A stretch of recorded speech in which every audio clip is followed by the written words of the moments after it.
World number one Scottie Scheffler's won his first Open championship.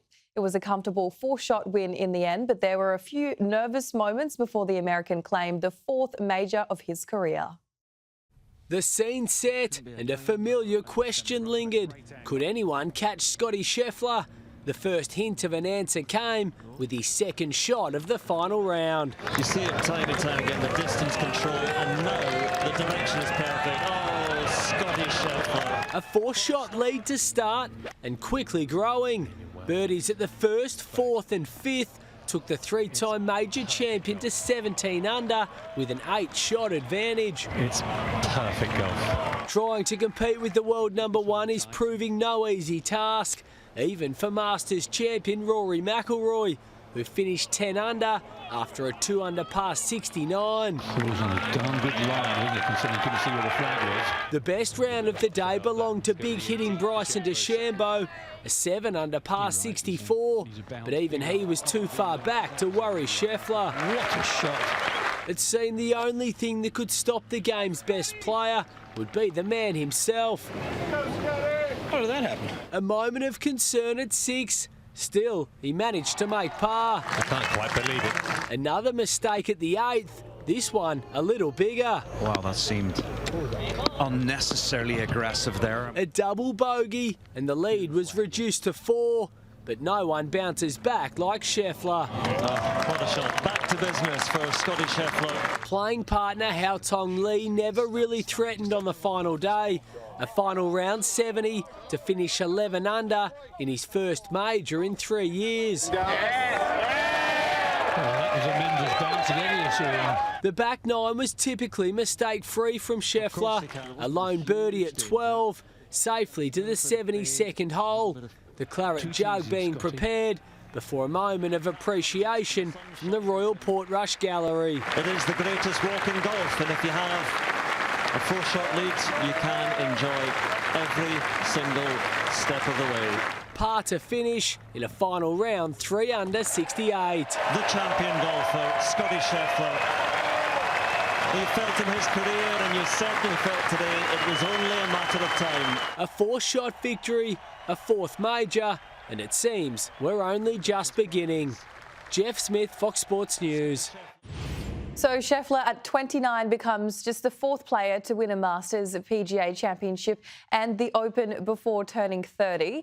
And he's now just the 3rd golfer in the last 100 years to win 4 or more majors by 3+ strokes. I know I wasn't the fan favorite today, but I did hear a lot of USA and Dallas, Texas chants, and so I appreciate you guys coming out to support.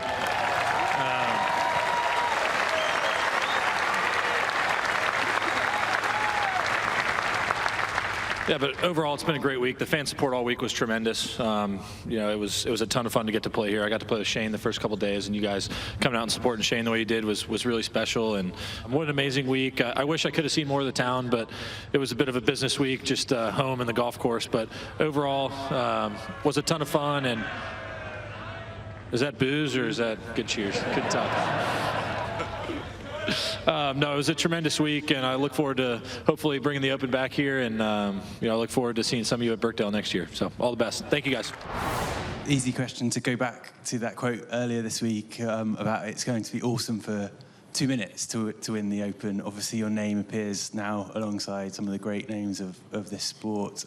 Is it going to be longer than 2 minutes? Yeah, I mean, you know, I think we live now in a day and age of where, you know, clickbait is kind of what people look for, and you can shorten a 5-minute clip into, you know, 3 words. I think really underestimates what I was trying to communicate.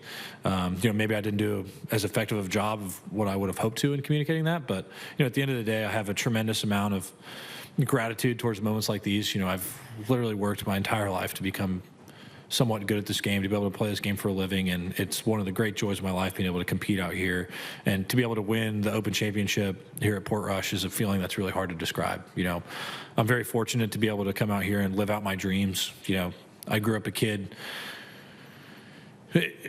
Just grew up a kid in Texas that wanted to play professional golf. I grew up wearing pants to the golf course because that's what I wanted to do. I saw professional golfers like Justin Leonard, Harrison Frazier, those types of guys on TV wearing pants, and I was like, I want to be like those guys. So I used to wear pants to grow up to play golf.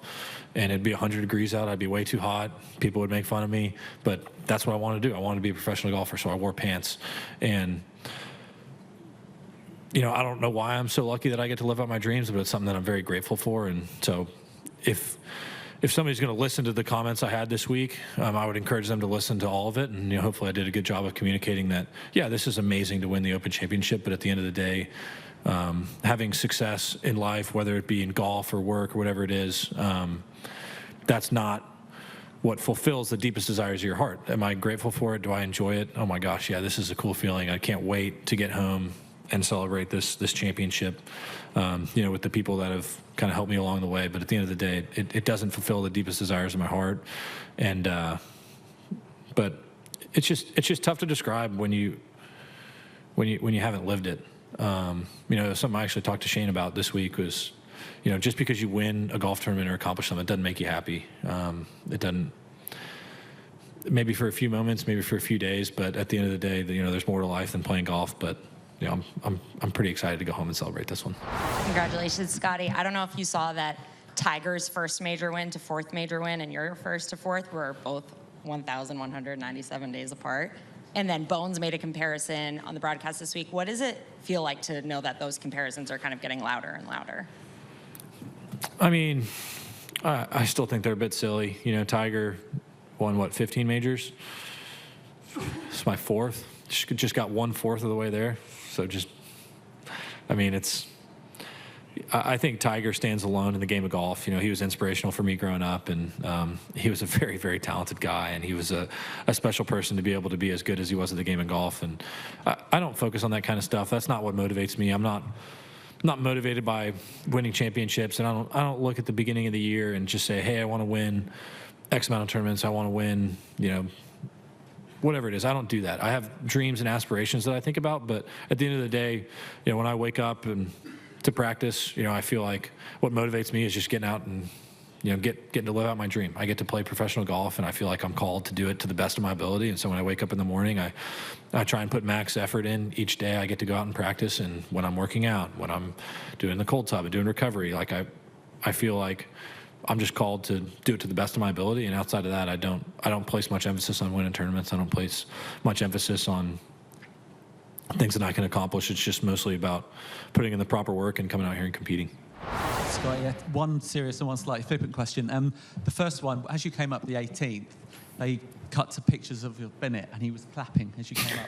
And then they also had him with a plastic golf swing. And so I was going to ask, first of all, what's his golf like? Has he already started swinging? And secondly, we're in the mix zone with Rory, and Rory said, in an historical context, you could argue that there's maybe only 2 or 3 players in the history of the game that have been on a run like Scottie has for the last 24 to 36 months.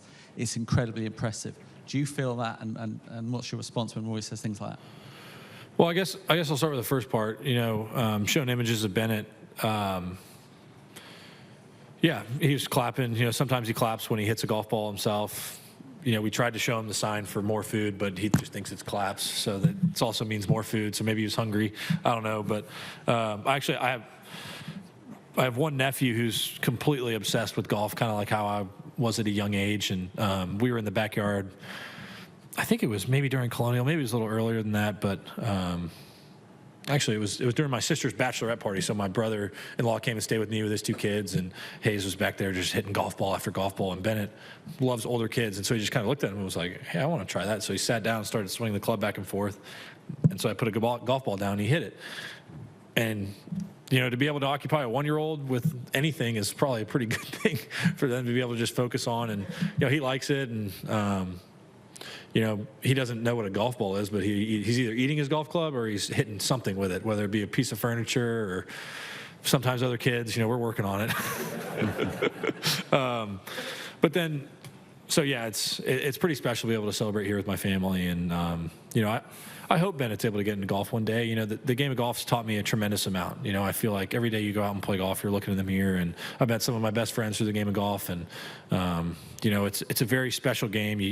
You call penalties on yourself, and I mean it's you learn a lot of good life lessons by playing golf, and so I hope he can play it one day, and I hope he enjoys it as much as I do. But then to your second part, I don't put too much thought to it. Like I said, I do my best when I'm living in the present, and right now what that looks like is we're heading back to the States hopefully tonight, and get back home as quickly as we can, and celebrate this win with the boys at home, and it'll be fun.